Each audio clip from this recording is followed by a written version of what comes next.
and thanks for logging on for this week's Elon Local News Online Exclusive. I'm Emily Harrison. And I'm Paula Blanc. Here are the stories we have for you this Tuesday, September 1st.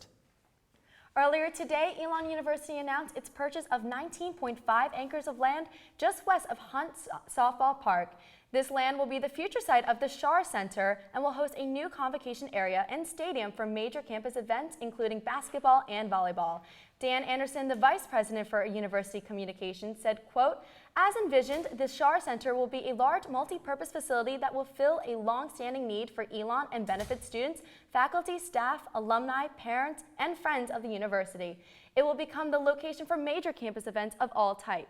It will also be the new home for the Phoenix basketball and volleyball programs."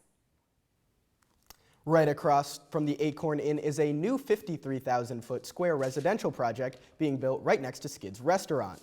Park Place at Elon plans to be completed and ready to move in by the summer of 2016. The building will consist of 45 one- and three-bedroom apartments. This development is one of many plans made by the Board of Aldermen to bring more developments to the Elon community.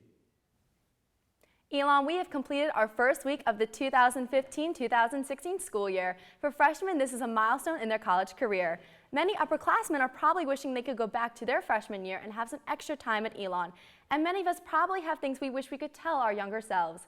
This week, I had the chance to speak with fellow Elon students about what they wish they had known during their first semester.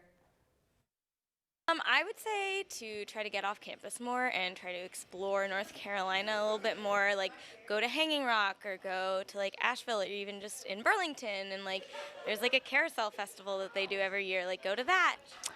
I wish my first semester of college that I knew how to connect my personal computer to the school's printer system, because that made things a lot easier once I figured it out. I had wished that I went to office hours more and kind of got to know my professors more first semester.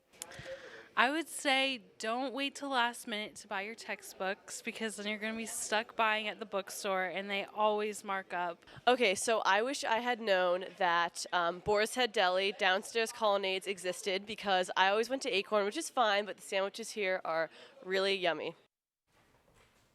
You know, I thought all of that was very accurate. You know, I was just a freshman last year, but if I could go back and tell myself something, I wish I'd gone to more school events. Just theater or sports, there's just so much opportunity. No, it's great advice. And with the org fair coming up this Friday, it's a great opportunity to get involved. Personally, I wish I learned how to manage my money a lot better. I ran out a lot sooner than I would have liked to. Luckily, our Gary Grumback is in the studio for some great advice for students looking for their first credit card. Gary? Thanks, Paul. If you've never had a credit card before, the process of getting one could be a little daunting. To make it a little easier, here's 3 options for students. Let's start with Journey's Student Rewards from Capital One. You receive 1% cash back on all purchases, which is exactly what it sounds like. You get paid to pay. With Capital One, you also get rewarded for making monthly payments on time. The student credit card has no annual fee, and your rewards never expire. Next up is Discover It for Students by Discover. There's a 5% cash back with every purchase on this card with no penalty interest rate. And get this, your first late payment fee is waived because we all make mistakes. Now there is a downside. There's a limit to how much you can spend every quarter, but that might not be such a downside. And finally, the Citi Thank You Preferred Card for college students. This is a little sister version of Citi's Thank You Preferred Card. You get double the points every time you make a dining or entertainment purchase, and 1 point for every other purchase. This card even has a sign-up bonus if you spend $500 within the first 3 months of using this card. You earn 2,500 bonus thank you points. Looking out for the college consumer, I'm Gary Grumback. Thanks, Gary. With exactly 1 week of classes behind us, it's easy to start stressing as teachers begin to assign more work. Luckily for us, SheKnows.com recently posted an article naming surprising foods that not only are good for you, but also help you stress less. First, oranges. Oranges have high levels of vitamin C and can help give you the energy you need to tackle that first paper or test. And while red meat isn't the healthiest item served around campus, it's also not the worst thing you can eat. According to the article, red meat has high levels of zinc, vitamin B, and iron, which help to stabilize moods. Now, if you have a sweet tooth, you can tackle your stress with dark chocolate.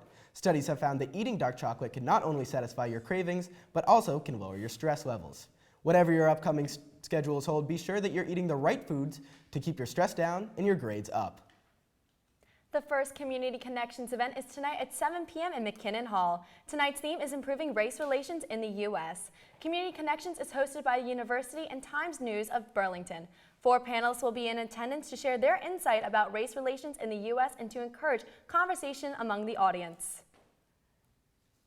That's all the news we have for you today, but we'll be back here in Studio A Thursday morning at 9:50 for ELN Morning. In the meantime, all the news you need to know is right now on elonlocalnews.com. And be sure to like us on Facebook and follow us on Twitter at Elon Local News. Have a great week, Elon.